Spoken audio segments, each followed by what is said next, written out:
Hello everyone, कैसे हैं आप सभी। आई होप आप सभी बढ़िया होंगे और आपकी पढ़ाई एकदम बेहतरीन तरीके से चल रही होगी। जैसा हमें मालूम है कि हमारा 10th क्लास का चैप्टर चल रहा है जिसका नाम है वैद्युत। इसमें बहुत सी चीजें हम लोगों ने एकदम से कवर की थी पीछे वाली क्लास में। इसमें हमने वैद्युत के बारे इसमें जो है हमने क्या क्या पढ़ा था।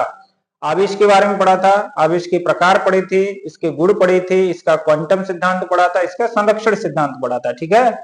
इसके बाद वैद्युत धारा पढ़ी थी, विभव और विभवांतर पढ़ा था। इन चीजों को कैसे मापते हैं, किस उपकरण से मापते हैं, इन सभी चीजों के बारे में हमने जो पीछे की क्लासों में डिटेल में पढ़ा था। आज जो हमारी क्लास रहेगी इसमें हम पढ़ेंगे कि चालकता के आधार पर पदार्थ कितने प्रकार के होते हैं।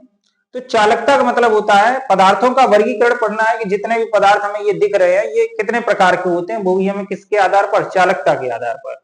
चालकता का मतलब होता है वैद्युत धारा के प्रवाह के आधार पर, किसमें धारा का प्रवाह हो सकता है, किसमें धारा का प्रवाह नहीं हो सकता है। समझ में आया? तो इस आधार को बोला जाता है चालकता। तो चालकता के आधार पर पदार्थों का वर्गीकरण पढ़ेंगे। आप सभी ने पढ़ा भी होगा पीछे छोटी क्लासों में कि चालकता के आधार पदार्थ तीन प्रकार के होते हैं, होता है चालक, कुचालक और अर्धचालक। अगर नहीं पढ़ा है तो आज हम पढ़ेंगे अच्छे से। ठीक है। तो चालकता के आधार पर जो पदार्थ होते हैं वो कितने प्रकार के होते हैं, वो होते हैं तीन प्रकार के, चालक, कुचालक और अर्धचालक। इसके बाद इस क्लास में हम पढ़ेंगे कि ओम का नियम क्या है। ओम का नियम जो है ओम ने दिया था, ये विभवांतर और धारा के बीच लागू होता है, तो ओम का नियम पढ़ेंगे।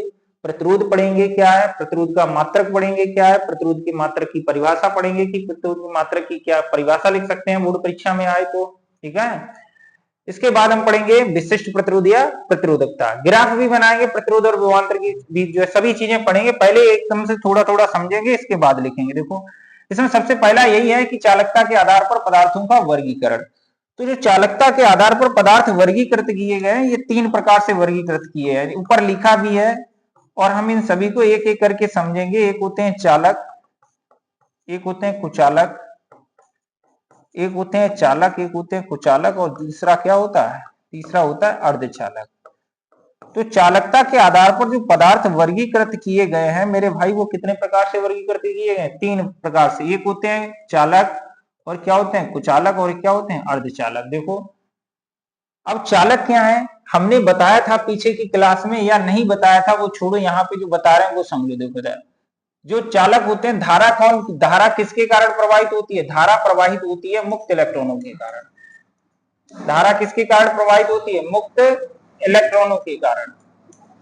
धारा जो है किसके कारण प्रवाहित होती है, किसी भी पदार्थ में जो धारा प्रवाह होता है वो किसके कारण होता है, मुक्त इलेक्ट्रॉनों के कारण प्रवाहित होती है। यानी जिसमें मुक्त इलेक्ट्रॉन ज्यादा होंगे उसमें धारा उतनी ही आसानी से प्रवाहित होगी, जिसमें मुक्त इलेक्ट्रॉन कम होंगे उसमें धारा प्रवाहित उतनी ही कम होगी, और जिसमें मुक्त इलेक्ट्रॉन उपस्थित नहीं होते उसमें कोई भी धारा का प्रवाह नहीं होगा। सीधी सी बात यह है, इन तीनों की परिभाषा समझने के लिए सीधी सी बात ये याद रखना है, जो चालक होते हैं इनमें मुक्त इलेक्ट्रॉनों की संख्या सबसे ज्यादा होती है। तो सबसे ज्यादा होती है तो ये आवेश का प्रवाह उतना ही ज्यादा करेंगे। तो जो अब जिनमें ज्यादा मुक्त इलेक्ट्रॉन है वो अपने से धारा प्रवाहित कर सकेंगे, और जो धारा प्रवाहित करेंगे और जिनमें जो है सबसे अधिक मुक्त इलेक्ट्रॉन होते हैं उन्हें क्या बोला जाता है, चालक कहते हैं।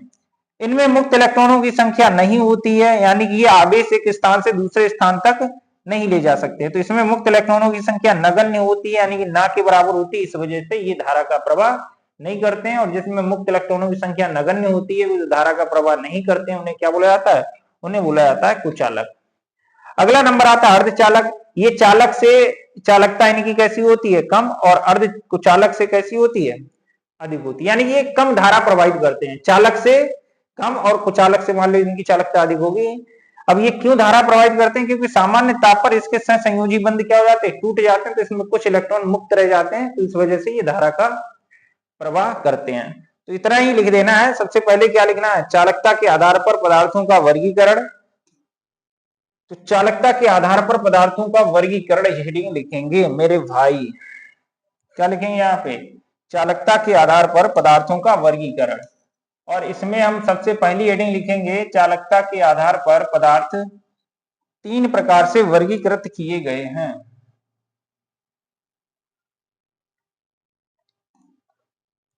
यहाँ पे लिखेंगे चालकता के आधार पर पदार्थ तीन प्रकार से, ये अपने आप लिख देना, ठीक है। हम ये हेडिंग वेडिंग नहीं लिखेंगे, हम डायरेक्ट लिखेंगे सबसे पहली हेडिंग चालक।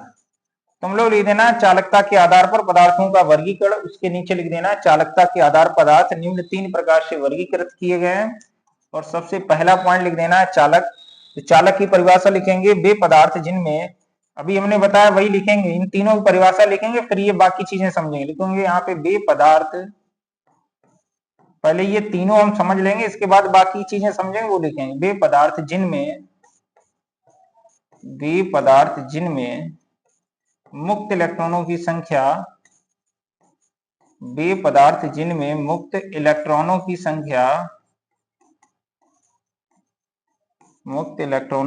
संख्या सबसे अधिक होती है। वे पदार्थ जिनमें मुक्त इलेक्ट्रॉनों की संख्या सबसे अधिक होती है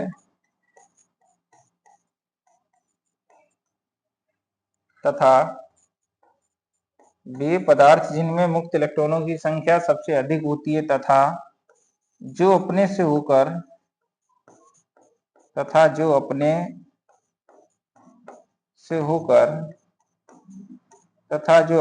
होकर वैद्युत धारा का प्रवाह कर सकते हैं।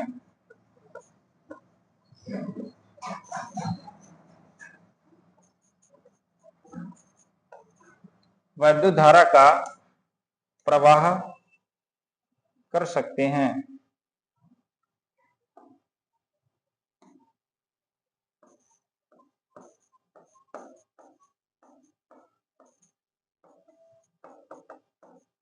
चालक कहलाते हैं।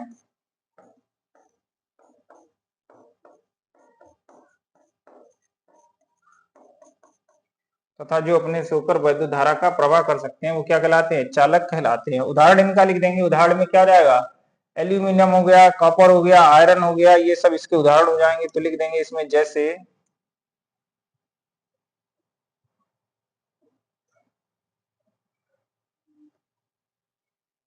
उदाहरण लिख देंगे, जैसे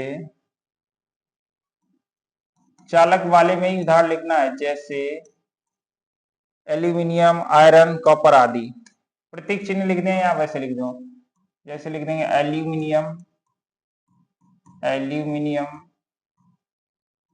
aluminium, comma iron, comma copper आदि। ये हो जाएंगे इसके उदाहरण, एल्यूमिनियम, आयरन, कॉपर आदि। ठीक है। दूसरे नंबर पे हेडिंग हमें क्या लिखना है? दूसरे नंबर पे लिखना है कुचालक। दूसरे नंबर पे क्या लिखना है? दूसरे नंबर पे लिखना है कुचालक। देखेंगे, समझेंगे कुचालक क्या है। जिनमें मुक्त इलेक्ट्रॉनों की संख्या सबसे कम होती है, नगण्य होती, ना के बराबर होती, उपस्थित नहीं होते। अब जब उसमें मुक्त इलेक्ट्रॉन नहीं है तो आवेश एक स्थान से दूसरे स्थान तक ले जाने के लिए कोई यहाँ पे है नहीं, वहां पे, समझ में आया? इस वजह से इसमें धारा का प्रवाह नहीं होता है। तो इसमें लिखेंगे वे पदार्थ जिनमें मुक्त इलेक्ट्रॉनों की संख्या नगण्य होती है, वे पदार्थ जिनमें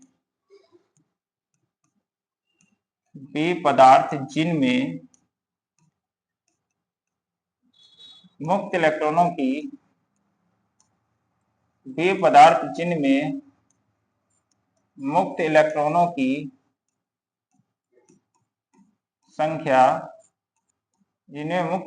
की संख्या नगण्य होती है। नगण्य का मतलब है ना के बराबर, नगण्य होती है तथा जो अपने से होकर तथा जो अपने से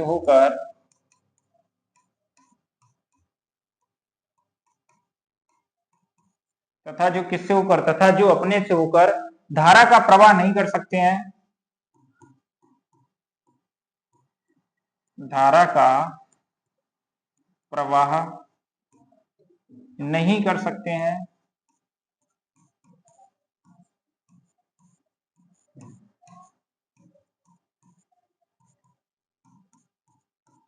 कुचालक कहलाते हैं।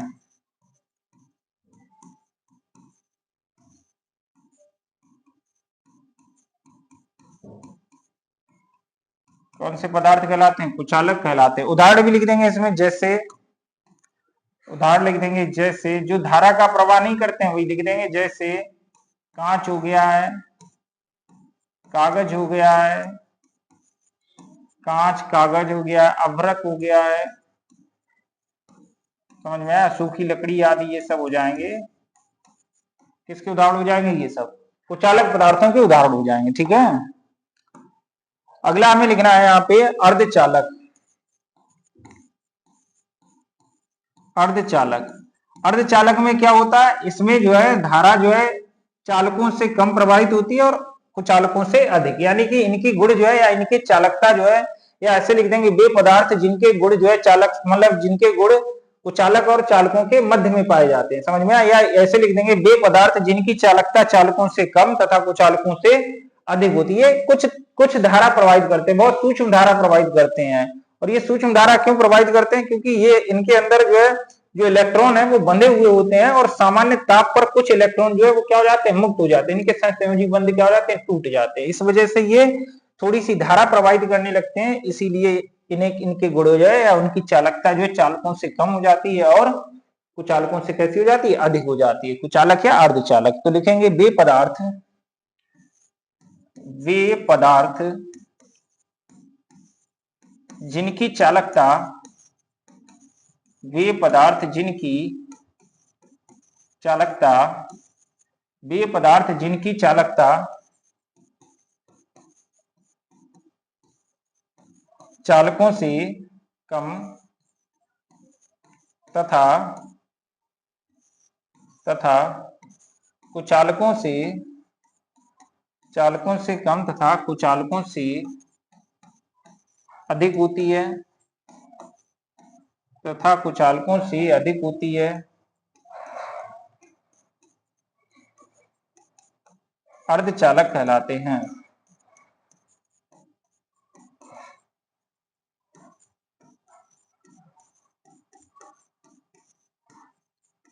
अर्धचालक कहलाते हैं। इनके भी प्रकार लिख देंगे, वो क्या नाम, इनके भी उदाहरण लिख देंगे। जैसे सिलिकॉन हो गया, जैसे जर्मेनियम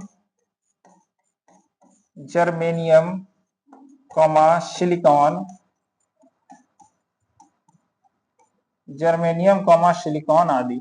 ये वाला चैप्टर जो है पूरा मिलेगा आप लोगों को इंटर क्लास में। ठीक है, फर्स्ट ईयर में नहीं मिलेगा, इंटर में पूरा चैप्टर मिलेगा। इस चैप्टर का ही नाम होगा, लास्ट में है सेकंड बुक में, उस पूरे चैप्टर का ही नाम है अर्धचालक। तो अर्धचालक से संबंधित जितनी भी चीजें हैं पूरी चीजें इस वाले चैप्टर में पढ़ेंगे।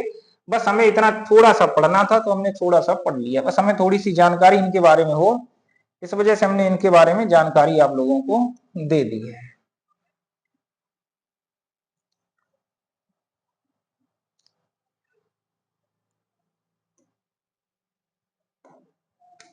ठीक है, अब हमें किसके बारे में पढ़ना है?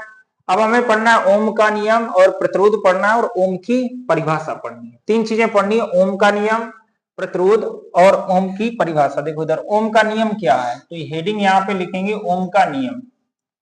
ओम का नियम, देखो इधर समझेंगे ओम का नियम क्या है, फिर इसके बाद हम लिखेंगे ओम का नियम। देखो ये एक वैज्ञानिक थे, इन्हीं का नाम था ओम। समझ में आया? पूरा नाम अभी याद नहीं है हमें, लास्ट में सरनेम उनका ओम लिखा था। समझ में आया? उन्हीं ने ये नियम दिया था, इस वजह से उनका ही नाम से ही इसका नियम का नाम पड़ गया ओम का नियम।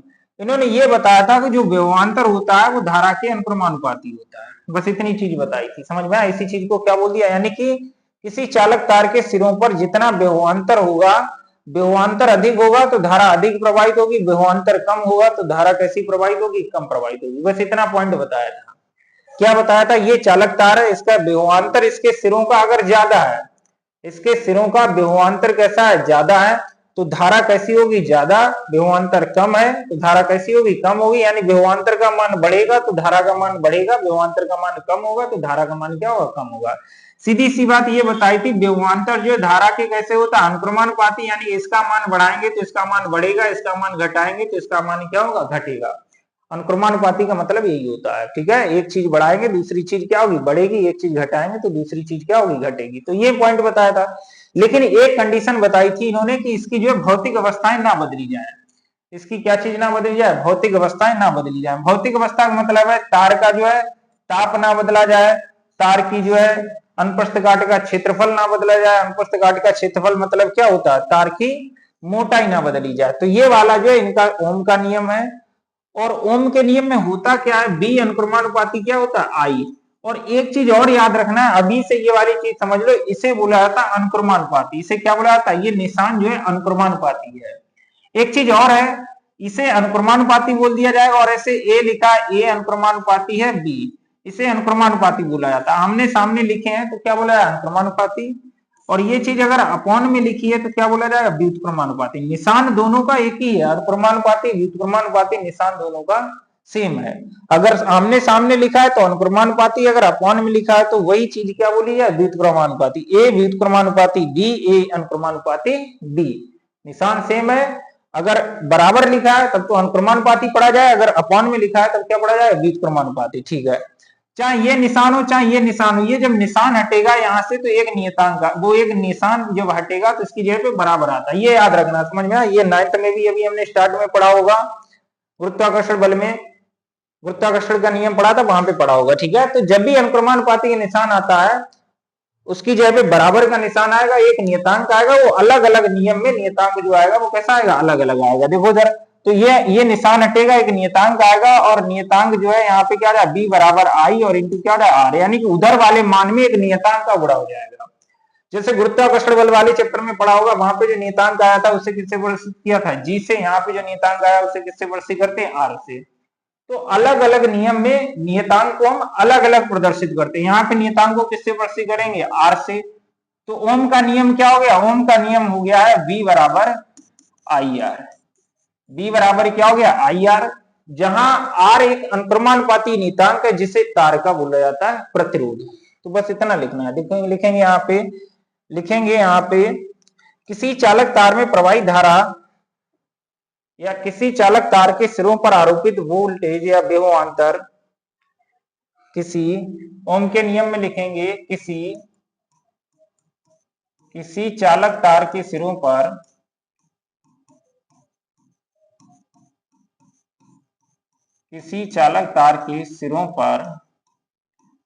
आरोपित विभवांतर, किसी चालक तार के सिरों पर आरोपित विभवांतर, उसमें प्रवाहित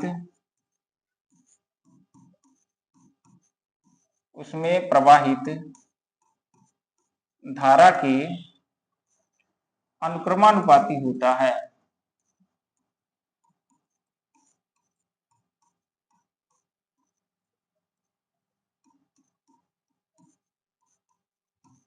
यहां पे लिखेंगे अर्थात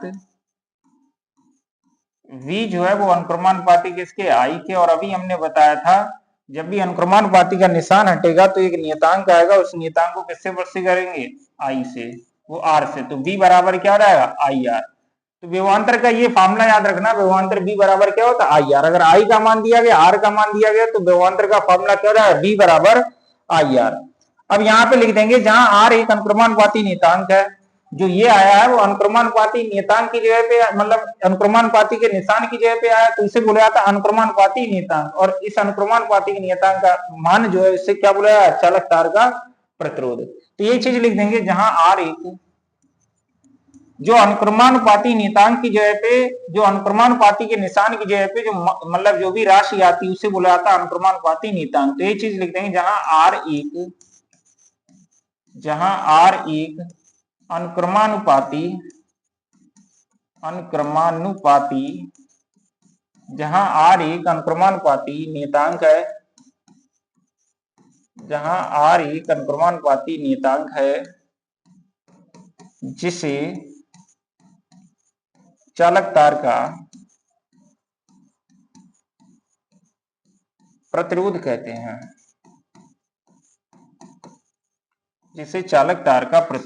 हैं, समझ में आया? तो अगर हमसे बोला जाए प्रतिरोध जो होता है उसे किससे प्रदर्शित करते हैं, तो प्रतिरोध को हम किससे प्रदर्शित करेंगे? आर से प्रदर्शित करते हैं। वैद्युत प्रतिरोध को हम किससे प्रदर्शित करेंगे? आर से। समझ में आया? दूसरे नंबर पे इसमें हमें जो है एक और चीज पढ़नी है कि अगर हमसे बोला जाए ग्राफ बनाइए, तो ग्राफ क्या होगा? देखो ग्राफ हम खींचेंगे तो यहाँ पे लिख देंगे विभवांतर तथा धारा के बीच ग्राफ। विभवांतर, अगर हमसे ग्राफ भी बोला जाए तो हम खींच देंगे विभवांतर तथा धारा के बीच ग्राफ,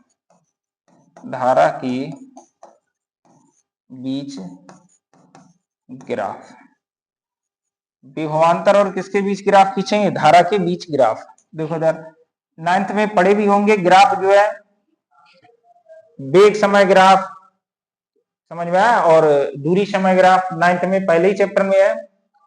तो जब भी हम ग्राफ बनाते हैं तो याद रखना है कि उसमें हम दो चीजों के बीच ग्राफ बनाएंगे तो हम दो रेखाएं खींचेंगे। एक हम ऐसे एक्स अक्ष बनाएंगे और एक हम बनाएंगे वाई अक्ष। समझ में आया, एक कौन सी अक्ष बनाएंगे, एक्स अक्ष, और एक कौन सी अक्ष बनाएंगे, वाई अक्ष। दो चीजों के बीच अगर हम ग्राफ खींच रहे हैं तो कितनी रेखाएं बनाएंगे, दो रेखाएं बनाएंगे। एक बनाएंगे एक्स अक्ष के अनुदिश और एक किधर बनाएंगे, वाई अक्ष के अनुदिश। तो ये हो गई है एक्स अक्ष के अनुदिश, ये किसके अनुदिश हो गई है, के बीच ग्राफ। ये हो गई है एक्स अक्ष के अनुदिश और ये हो गई है वाई अक्ष के अनुदिश। ठीक, दो चीजों के बीच ग्राफ बना रहे हैं। जब दो चीजों के बीच ग्राफ हम बना रहे हैं तो वो दो चीजें, एक चीज एक्स अक्ष पे ले लेंगे और एक चीज किस पे ले लेंगे, वाई अक्ष पे। समझ में आया, चाहे जो चीज जो है हम चाहे विभवांतर इधर ले ले या धारा ले ले, तो हम विभवांतर और धारा के बीच ग्राफ खींच रहे हैं। तो ये होता है मूल बिंदु जहां पर दोनों रेखाएं मिलती हैं। एक्स अक्ष पे हमने ले लिया यहाँ पे विभवांतर, यहाँ पे क्या लिया, विभवांतर। विभवांतर को प्रस्तुत करेंगे बी से, और इस वाली अक्ष पे ले लिया हमने धारा, और धारा को हम प्रस्तुत करेंगे आई से। धारा को हम किससे प्रस्तुत करते हैं, आई से। विभवांतर को हम प्रदर्शित करते हैं बी से, और मेरे भाई हम धारा को किससे प्रस्तुत करते हैं, धारा को हम प्रदर्शित करते हैं आई से। ठीक है, तो यहाँ पे मान लिखेंगे, यहाँ पे विभवांतर भी, या यहाँ पे और भी चीज लिख देंगे, यहाँ पे क्या लिख देंगे, धारा। और ये जो धारा है, ये धारा हम किससे प्रस्तुत करेंगे, आई से। ठीक, अब हमें करना क्या है, अब एक चीज हमें मालूम है कि जैसे जैसे हम विभवांतर बढ़ा रहे हैं वैसे वैसे धारा का मान क्या हो रहा है, बढ़ रहा है। जैसे जैसे हम विभवांतर बढ़ा रहे हैं वैसे वैसे किसका मान बढ़ रहा है, धारा का मान बढ़ रहा है। देखो इधर, यानी कि जब हम विभवांतर बढ़ाएंगे और धारा बढ़ाएंगे, जहां पर ऐसी कंडीशन है जहां पे विभवांतर बढ़ रहा है और धारा बढ़ रही है, अनुक्रमानुपाती हो, जहां पर ऐसी कंडीशन है दोनों एक दूसरी चीज के क्या हो, अनुक्रमानुपाती हो, वहां पर एक सीधी रेखा प्राप्त होती है। ग्राफ में कैसी रेखा प्राप्त होती है, एक सीधी रेखा प्राप्त होती है। और ये जो रेखा प्राप्त होती है ये किस अक्ष पर झुकी हुई है, ये एक्स अक्ष के साथ में कुछ कोण पर झुकी हुई है। किसके साथ में है ये मतलब विभवांतर वाली, विभवांतर या एक्स अक्ष पर ये देखो कुछ कोण पर क्या है, झुकी हुई है। तो यहाँ पे बना देंगे ये जो है किसी कोण पर झुकी हुई है। ठीक है ना, ये यहाँ पे मान लेंगे ये विभवांतर के साथ में कितने कोण पर झुकी हुई है, थीटा कोण पर झुकी हुई है। ये हो जाएगा यहाँ पे। तो इतना याद रखना है, बस ये पूछा नहीं जाता है, बस एक नंबर बाई चांस ऑब्जेक्टिव पूछ दिया जाए तो ये लिखना है कि विभवांतर और धारा के बीच ग्राफ खींचने पर समय अक्ष से किसी कोण पर झुकी हुई एक सरल रेखा प्राप्त होती है।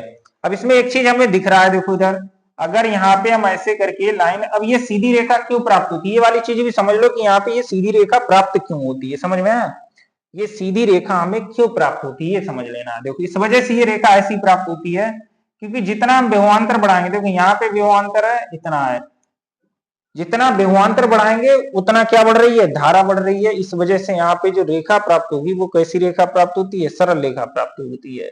या हम इस चीज को अगर हम दूसरी वाली लाइन में समझ लेंगे, देखो यहाँ पे तो हमने मिल गया बना दिया है। अगर इस चीज को हमें डिटेल में समझना है तो ये समझना है कि ये इसमें सीधी रेखा ही क्यों प्राप्त होती है। समझ में आया, तो ये वाली चीज समझेंगे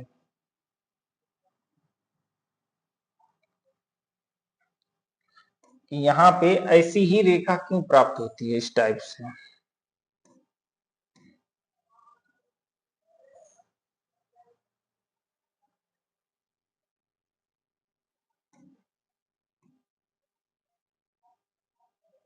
देखो इधर, ये रेखा इस वजह से ऐसी प्राप्त होती है, ऐसी झुकी हुई। हमने बताया ये कौन सी अक्ष है, ये एक्स अक्ष है, और ये कौन सी अक्ष है, वाई अक्ष है।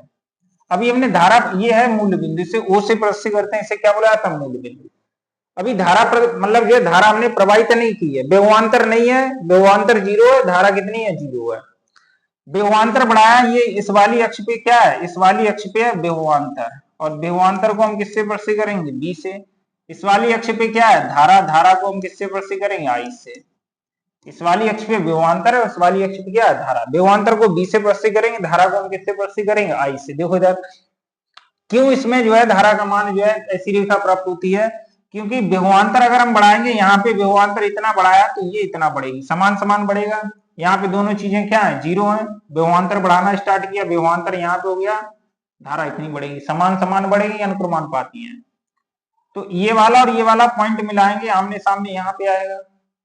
ऐसे ही हमने थोड़ा और विभवांतर बढ़ाया तो थोड़ा और, मतलब थोड़ा विभवांतर बढ़ाया, थोड़ा धारा बढ़ जाएगी, तो विभवांतर और धारा और बढ़ेगी। ये वाला पॉइंट यहाँ पे मिल जाए इसके सामने, और इसके सामने और बढ़ाया और बढ़ेगा। ये वाला पॉइंट यहाँ पे मिल जाएगा, ये इसके सामने, ये इसके सामने और बढ़ाया और बढ़ जाएगा। ये पॉइंट ऐसे मिल जाएगा, तो यहाँ पे ऐसी रेखा एक सीधी प्राप्त होगी, और वो भी समय अक्ष से किसी कोण पर झुकी हुई सरल रेखा प्राप्त होगी। समझ में? इस वजह से बस याद रखना, इतना जो है ऐसी सरल रेखा प्राप्त होती है। ठीक, क्यों प्राप्त होती है हमने बता दिया। एक चीज और है, ये थीटा है। अगर ये वाली रेखा ऊपर है तो ये वाली रेखा हम ऐसे खींच सकते हैं, ऐसे। ये वाली रेखा अगर आई है तो ये वाली रेखा भी क्या हो जाएगा, आई हो जाएगा। समझ में आया? ये रेखा क्या हो जाएगा, आई हो जाएगा। इधर रेखा आई है तो ये वाली भी रेखा क्या हो जाएगी, आई हो जाएगी। तो ये चीज लिख देंगे।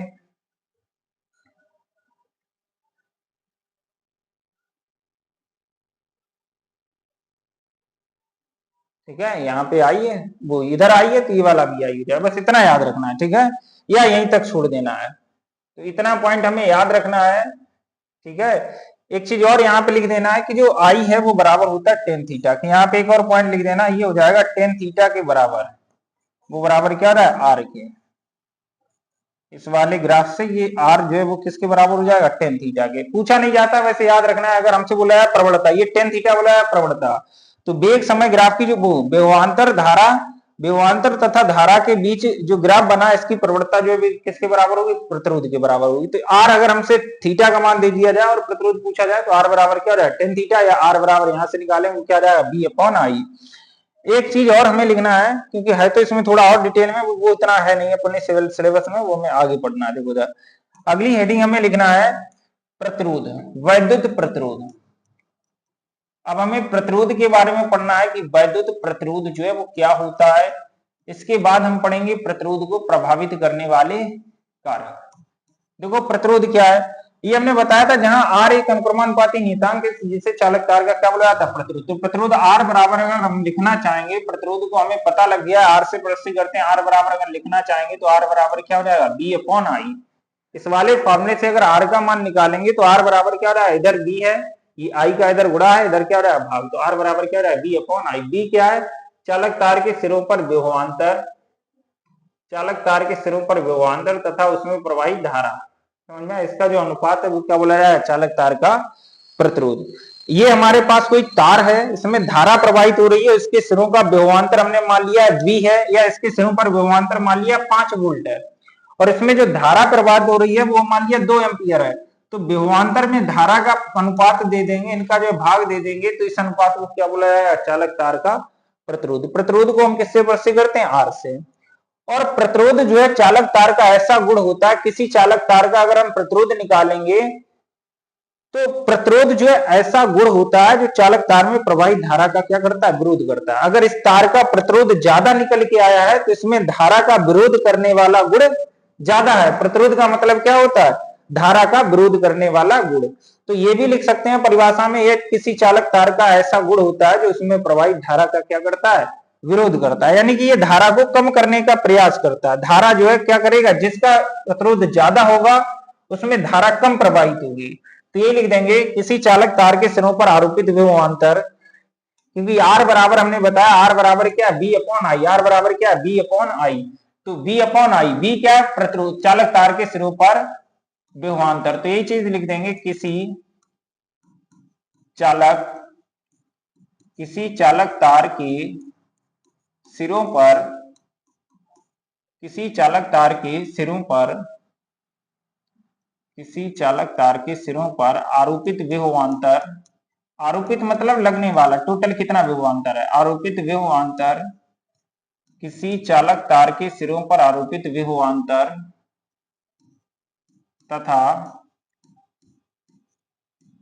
तथा उसमें प्रवाहित धारा का अनुपात, तथा उसमें प्रवाहित धारा का अनुपात, तथा उसमें प्रवाहित धारा का अनुपात चालक तार का प्रतिरोध कहलाता है।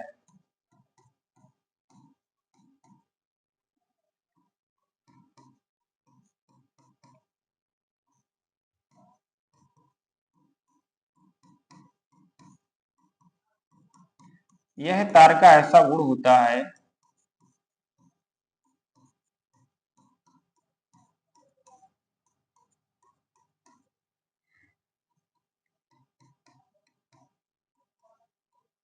जो उसमें प्रवाहित धारा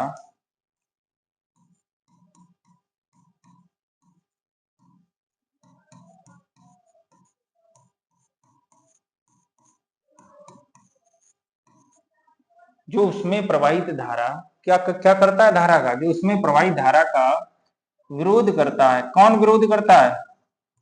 जो उसमें प्रवाहित धारा का विरोध करता है। अगर इसका फार्मूला लिखेंगे, अर्थात वैद्युत प्रतिरोध R बराबर, ये तो मालूम है सभी को, प्रतिरोध को किससे प्रदर्शित करते हैं? R से। चाहे हमसे वैद्युत प्रतिरोध बोल दिया जाए या सिर्फ बोल दिया जाए प्रतिरोध, तो यहां लिखें अर्थात वैद्युत प्रतिरोध R बराबर क्या रहेगा? V upon I। प्रतिरोध का जो फॉर्मूला है R बराबर क्या रहेगा? V upon I। मात्रक V याद रखना है। मात्रक एक तो इसका होता है ओम, और एक इस वाले फॉर्मूले से निकल आएगा B अपॉन I, यानी कि B का मान जो है विभवांतर है, विभवांतर का मात्रक क्या होता है? वोल्ट, और I का क्या? एम्पियर। बराबर वाली निशान है, इसका मतलब इसका मात्रक जो है इसके मात्रक के बराबर होगा। तो V अपॉन I मतलब वोल्ट प्रति एम्पियर, या दूसरा मात्रक होता है ओम। तो ये चीज लिख देंगे, इसका मात्रक, इसका मात्रक। यह एक अदिश राशि है, पहली चीज ये भी याद रखेंगे। यह एक, अगर हमसे एक नंबर पूछ भी दिया जाता है कि प्रतिरोध कैसी राशि है, तो हम एकदम से बता देंगे प्रतिरोध एक अदिश राशि है। यह एक अदिश राशि है, यह एक अदिश राशि है। इसका एसआई मात्रक, इसका एसआई मात्रक, एसआई मात्रक मतलब एसआई पद्धति में मात्रक, एसआई मात्रक क्या है? ओम। इसका एसआई मात्रक ओम अथवा दूसरा क्या है? वोल्ट प्रति एम्पियर है। इसका एसआई मात्रक ओम अथवा वोल्ट प्रति एम्पियर है। ठीक है। एक चीज और लिख देंगे, यहाँ पे हम लिखेंगे ओम की परिभाषा। हमने सभी के मात्रकों की परिभाषाएं लिखी हैं। एक हमने सबसे पहले वैद्युत धारा लिखा था, तो वैद्युत धारा का मात्रक होता है एम्पियर, तो हमने एम्पियर की परिभाषा लिखी थी। अगली क्लास में हमने वोल्ट विभवांतर के बारे में पढ़ा था, विभवांतर का मात्रक होता है वोल्ट, तो वोल्ट की परिभाषा पढ़ी थी। इस वाली क्लास में हमने ओम प्रतिरोध पढ़ा है, तो प्रतिरोध का मात्रक ओम होता है, तो इसमें हम किसकी परिभाषा पढ़ेंगे? ओम की परिभाषा। पीछे भी क्लासों में हमने बताया था, जब भी हमसे किसी मात्रक की परिभाषा पूछी जाए तो सबसे पहले हमें पहचानना है वो किसका मात्रक है। ये किसका मात्रक है? ओम, प्रतिरोध का मात्रक है। तो प्रतिरोध का सूत्र लिखेंगे R बराबर क्या? V upon I। पहली स्टेप ये है, पहचानना है किसका मात्रक है। ओम जो है किसका मात्रक है? प्रतिरोध का मात्रक है, तो प्रतिरोध का क्या लिख देना? सूत्र लिख देना, R बराबर V अपॉन I। उस वाले सूत्र में जो जो चीजें आई उनको एक मान लेना है। तो V का मान हमने एक मान लिया, I का मान एक मान लिया, तो R बराबर कितने ओम हो जाएगा? 1 ओम हो जाएगा। यही चीज लिख देंगे। यदि किसी चालक तार के सिरों पर 1 वोल्ट विभवांतर है और उसमें प्रवाहित धारा 1 एम्पियर है, तो उस चालक तार का जो प्रतिरोध है वो कितना ओम कहलाता है? 1 ओम कहलाता है। यही हो गई है परिभाषा ओम की। ठीक है, तो यही लिख देंगे यहाँ पे। यदि किसी चालक तार के सिरों पर आरोपित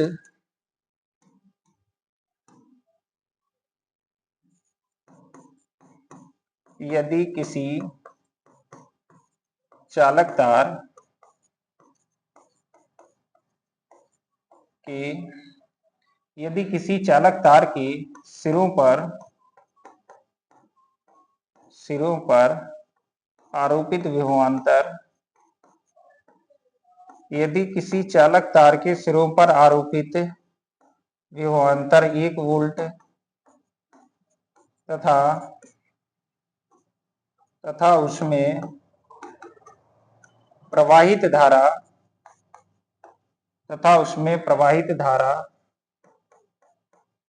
1 एम्पियर है, तथा उसमें प्रवाहित धारा 1 एम्पियर है, तो उसका प्रतिरोध 1 ओम होगा। 1 ओम होगा। एक चीज और समझ लो, ओम जो हमने लिखा है इसका मात्रक क्या है? इसका अस्थायी मात्रक ओम है। ओम का प्रतीक चिन्ह भी होता है। ओम का प्रतीक चिन्ह क्या है? देखो इधर ऐसे लिख देंगे, यहाँ पे कहीं पे जगह अगर मिल जाए खाली सी लिख देना है। जो ओम है, इस ओम का प्रतीक चिन्ह क्या है? ओम जो है, ओम को हम ऐसे हिंदी में ना लिख के बस इसका प्रतीक चिन्ह बना देते हैं, समझ में आया? ऐसे करके ये है ओम का प्रतीक चिन्ह। जैसे हमें लिखना है किसी चालक तार का प्रतिरोध 5 ओम है, क्वेश्चन लगाना, उसमें लिखना है किसी चालक तार का प्रतिरोध 5 ओम है, तो ऐसे हिंदी में ओम ना लिख के ऐसे करके हम ये ओम का निशान बना देंगे। ये जो निशान है वो किसका है? ओम का निशान है, ठीक है। तो ऐसे भी हम चीजों लिख सकते हैं, तो हिंदी में लिखना है हिंदी में लिख देंगे, या इसका ये जो प्रतीक चिन्ह है, इसके प्रतीक चिन्ह के हिसाब से हम ये वाली चीज क्या करेंगे, लिख देंगे। अगला हमें लिखना है प्रतिरोध को प्रभावित करने वाले कारक। किसको प्रभावित करने वाले कारक लिखेंगे? प्रतिरोध को प्रभावित करने वाले कारक लिखेंगे यहाँ पे, प्रतिरोध को प्रभावित करने वाले कारक। हेडिंग लिख देंगे हम, प्रतिरोध को प्रभावित करने वाले कारक।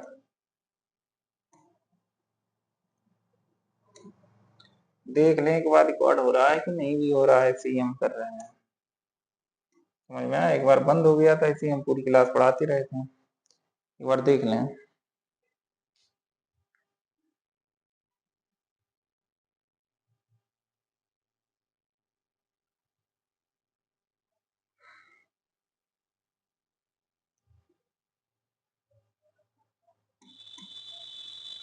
यहाँ पे लिखेंगे, चल रही है क्लास, यहाँ पे लिखेंगे प्रतिरोध को प्रभावित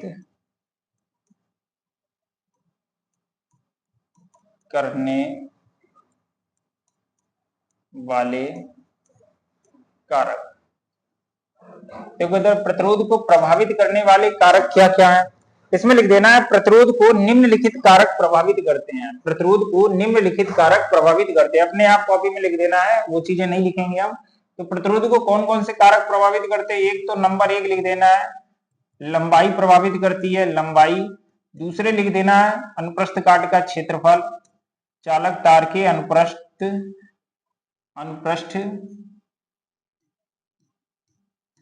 काट का क्षेत्रफल। और तीसरे नंबर पे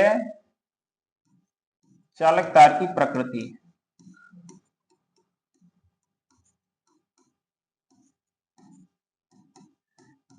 तीन चीजें हैं, है तो और भी, लेकिन हमें अपना जो है 10th में जितना सिलेबस है उतना कवर करना है, बाकी चीजें हमें फालतू में नहीं पढ़नी है, जो आएगा नहीं उससे क्या मतलब है, ठीक है।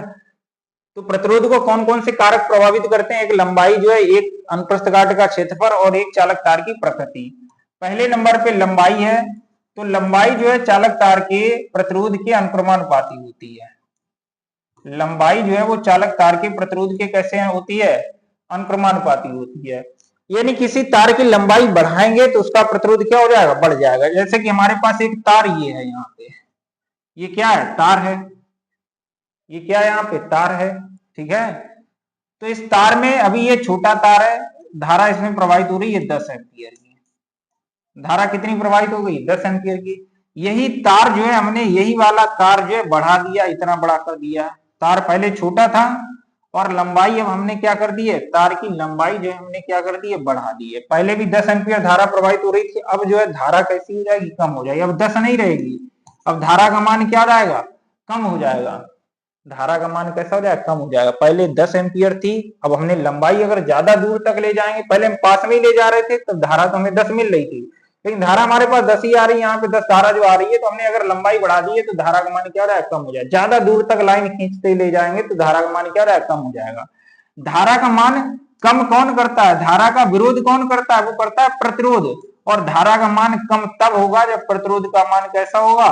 अधिक होगा। अभी हमने बताया था धारा वाले में कि धारा जो है, प्रतिरोध जो है वो क्या करता है? यह तार का ऐसा गुण होता है जो उसमें प्रवाहित धारा का क्या करता है? विरोध करता है। यानी कि इसमें प्रतिरोध का मान बढ़ गया है। प्रतिरोध का मान क्या हो गया? बढ़ गया। लंबाई हमने बढ़ाई है।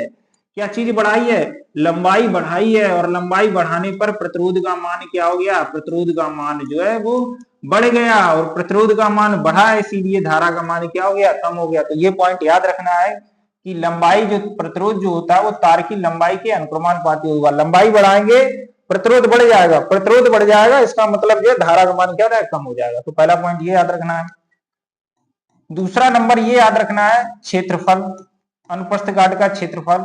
और अनुप्रस्थ काट का क्षेत्रफल क्या होता है? क्षेत्रफल होता है मोटाई। यहाँ पे अनुप्रस्थ काट का क्षेत्रफल का मतलब होता है मोटाई। देखो इधर ये हमारे पास मार्कर है, या इसी में समझ लेंगे यहाँ पे अनुप्रस्थ काट क्या है, या यही वाला समझ लो। देखो इधर ये तार है हमारे पास और अनुप्रस्थ काट का क्षेत्रफल है। ये जो लाइन से ये गोला हमें दिखता है, ये पीछे ये इधर गोल होता है, इधर भी गोल होता है, तार दोनों तरफ क्या होता है? गोल। तो ये जो गोला होता है, इसी गोले का जो क्षेत्रफल है उसे क्या बोला जाता है? अनुप्रस्थ काट का क्षेत्रफल।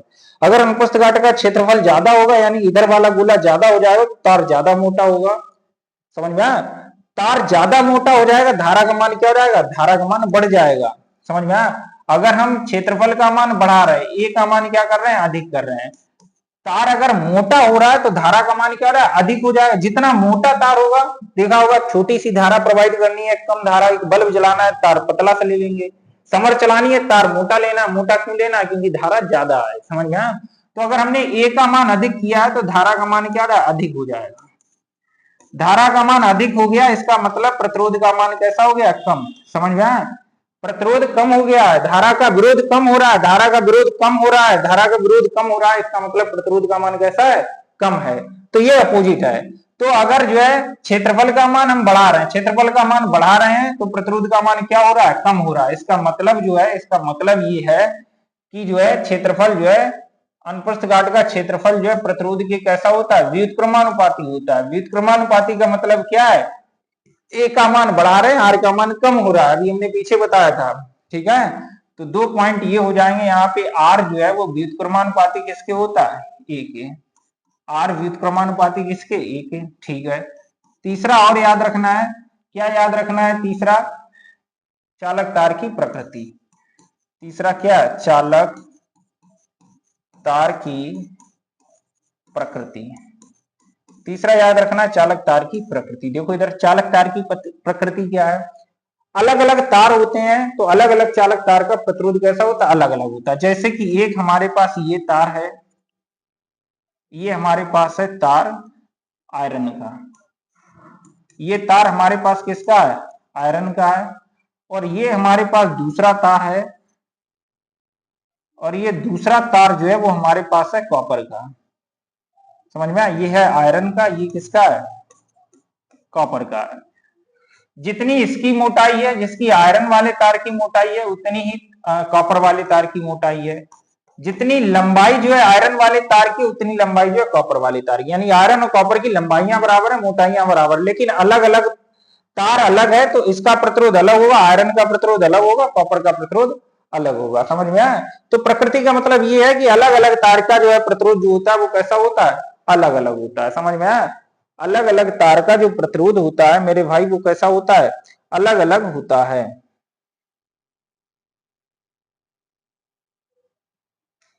तो यही इसकी हिंदी लिख देंगे। ये हिंदी हम बोर्ड पे नहीं लिखेंगे, बस हम गोले दे रहे हैं वो लिख देना है। इसमें लिख देना है, ये पूरा लिख देना है, प्रतिरोध को प्रभावित करने वाले कारक। प्रतिरोध को निम्नलिखित 3 कारक प्रभावित करते हैं, तीनों चीजें लिख देना। पहली हेडिंग देना, लिख देना लंबाई।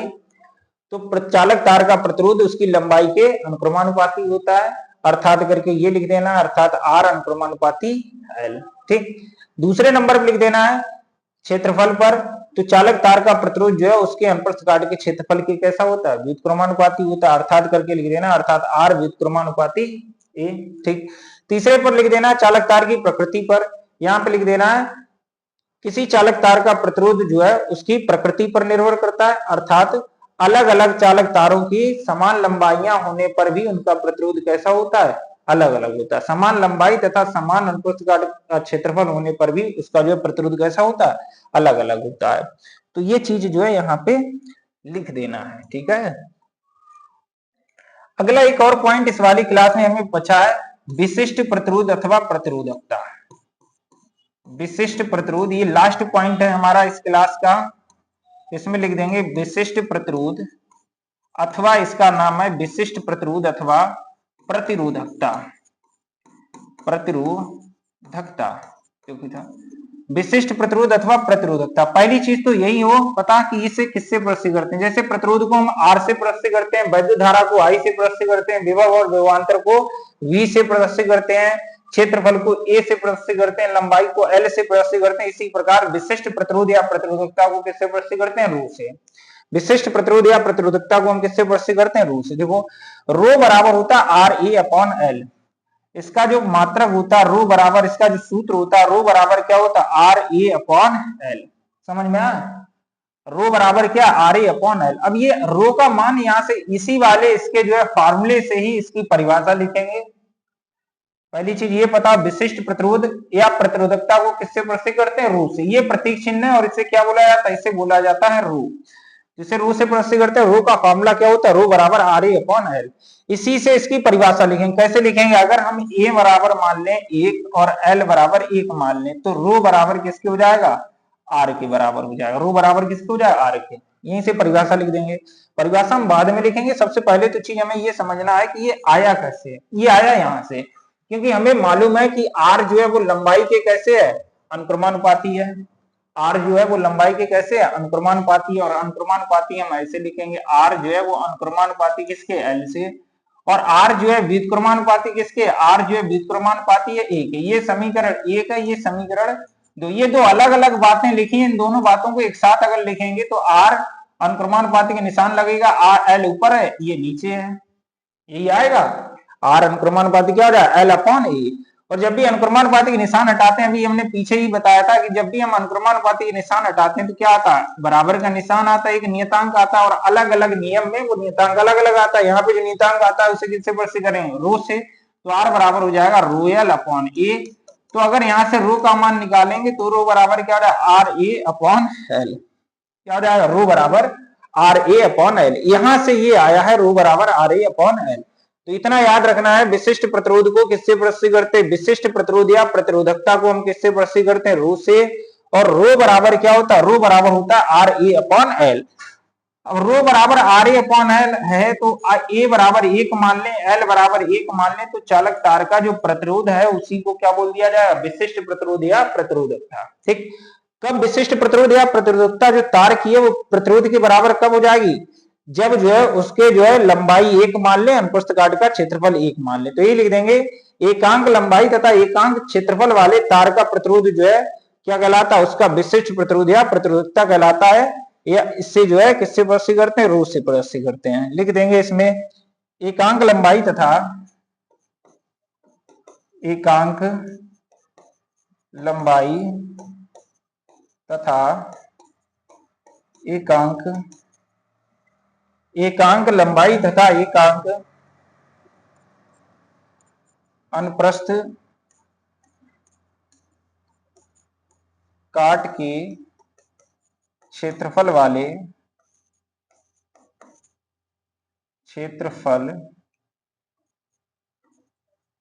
एकांक लंबाई तथा एकांक अनुप्रस्थ काट के क्षेत्रफल वाले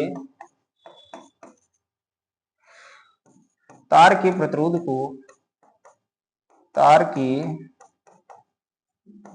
को विशिष्ट प्रतिरोध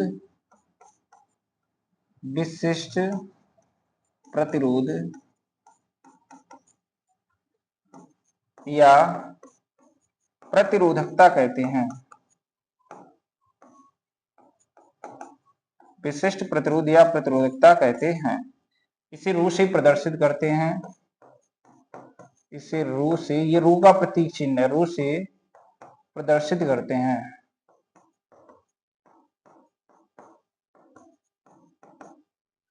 अब यहाँ पे नीचे लिख देना, यहाँ पे जगह नहीं बची इस वजह से यहाँ पे लिख दे रहे हैं। लिख देना, यह एक अदिश राशि है, यही एक अदिश राशि है,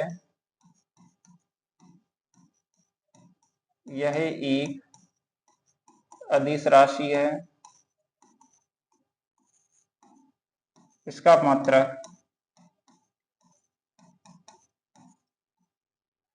ओम मीटर है। इसका मात्रक क्या है? ओम मीटर है। अगर इसका सूत्र लिखेंगे तो लिख देंगे विशिष्ट प्रतिरोध, अभी हम सूत्र बता भी चुके हैं। विशिष्ट प्रतिरोध रो बराबर क्या होता है? आर ए अपॉन क्या? एल। रो बराबर क्या? R A upon L. अब ये जो है मात्रक आया है ओम मीटर, ये कहां से आया? देखो ओम मीटर कैसे आया? ओम मीटर ऐसे आया इसका, क्योंकि रो बराबर हमने बताया, रो बराबर क्या है? आर ए अपॉन क्या? एल। रो बराबर क्या, आर ए अपॉन एल। तो इसका जो मात्रक है वो इसके मात्रक के बराबर होगा, यानी कि रो का जो मात्रक है आर ए अपॉन एल के मात्रक के बराबर होगा। तो आर का जो मात्रक है वो हमने क्या बताया, ओम होता है। क्षेत्रफल है, क्षेत्रफल का मात्रक क्या होता है, क्षेत्रफल का मात्रक होता है मीटर स्क्वायर, और अपॉन क्या, लंबाई, लंबाई का मात्रक क्या है, लंबाई का मात्रक मीटर। 1 मीटर से ये मीटर कट गया तो क्या बचा इसका मात्रक, इसका मात्रक बचा है ओम मीटर। इसका मात्रक क्या है, ओम मीटर। यही चीज लिख दिया हमने। तो ये भी याद रखना है, ये कैसी राशि है, यह एक अदिश राशि है। इसका जो मात्रक होता है वो क्या होता है, ओम मीटर है। और इसका जो फॉर्मूला है विशिष्ट प्रतिरोध रो बराबर क्या, आर ए अपॉन एल। तो आज वाली हमारी क्लास यहीं तक रहेगी, बाकी का हम कल कराएंगे। और कल ये सभी पूरा रिवीजन करके आना है। अगर कोई सी पीछे की क्लास छूटी हो तो वो एकदम से पूरी क्लास देख के आना है, ठीक है। नोट्स जो है डेली का डेली हमारा जो है क्लास के साथ साथ जो है बनाते जाना है, ठीक है। आज यही तक रहेगा, बाकी कल कराएंगे। जय हिंद, जय भारत।